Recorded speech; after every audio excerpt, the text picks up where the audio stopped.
The Second Coming by Yeats.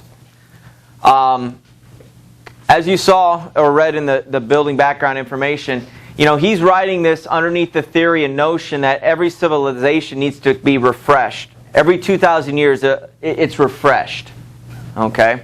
And the second coming, the reemergence, the resurrection, not necessarily resurrection, but the coming back of Jesus and so on. And it is rumored that he will come after great chaos and pretty much, hell on earth, and then he will come and take everybody away, every person that's done what they're supposed to, and keep them, and protect them and take them off to heaven and so on. So what he decided to take kind of a darker turn on it, the second coming. People might be looking towards salvation. Oh, the second coming. Things are so horrible. Remember World War II, World War I, the Great War, all that stuff. It's really bad timing, depression, impoverished people. And so we have, Yeats writing something that everybody holding out hope for the second coming. You might want to be careful because something might come. The year 2000 is coming up.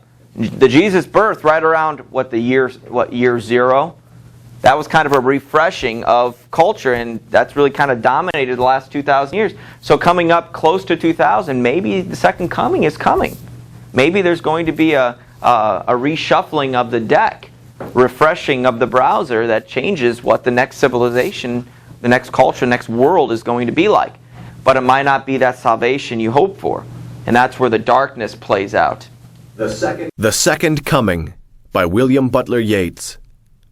Turning and turning in the widening gyre, the falcon cannot hear the falconer. Things fall apart. The center cannot hold. Mere anarchy is loosed upon the world. The blood-dimmed tide is loosed, and everywhere the ceremony of innocence is drowned.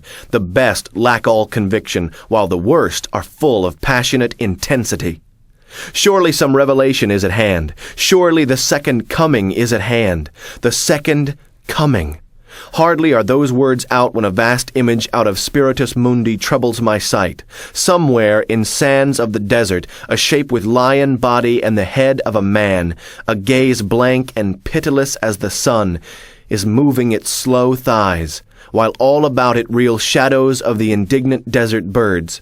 The darkness drops again, but now I know that 20 centuries of stony sleep were vexed to nightmare by a rocking cradle. And what rough beast, its hour come round at last, slouches towards Bethlehem to be born? So the first stanza, talking about pretty much the chaos and how all this bad stuff is happening. Anarchy is loosed upon the world. There's no structure. Everything's been going nuts. The ceremony of innocence is drowned. The best lack all conviction, while the worst are full of passionate intensity. Think about that. The ceremony of innocence is drowned. Those individuals that had the innocence, they're drowned out. The sheer numbers of the other people, the sheer volume of the other people, and the other people are that the worst. Those that don't have that conviction, those bad souls, they're the ones who are the loudest, and we hear them more. So all the innocence is drowned away. And while the worst are full of passionate intensity, surely some revelation is, surely this is the end of the world. The hell on earth that Jesus is supposed to come in and pull us away from. Surely this is it. It's horrible. Horrible. Surely the second coming's at hand. The second coming. But here's where it turns. Hardly are those words out when a vast image out of Spiritus Mundi troubles my sight. Somewhere in the sands of the desert, a shape with lion body and the head of a man, the Sphinx. Okay, some sort of monstrous type thing is, imagine just on the horizon, just moving.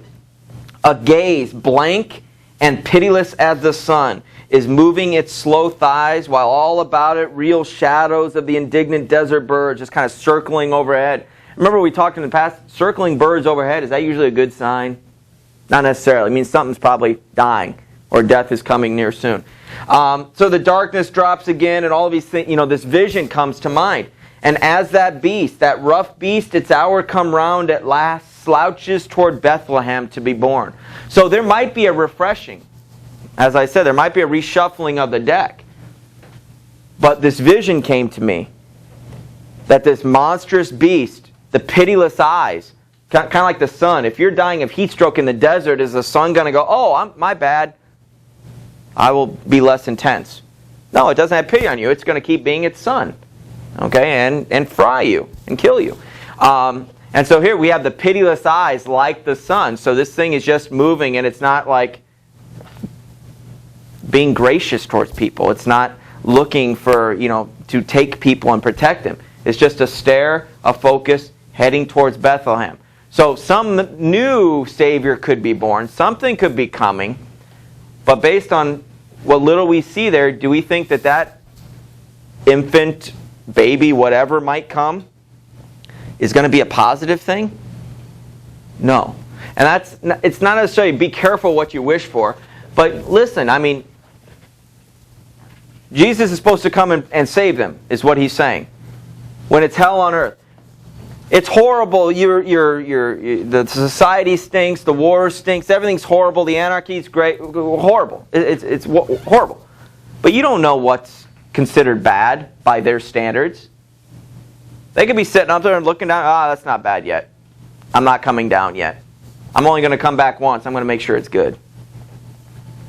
Because what might be bad to you might not be that horrible to the individuals who make the decision about the second coming.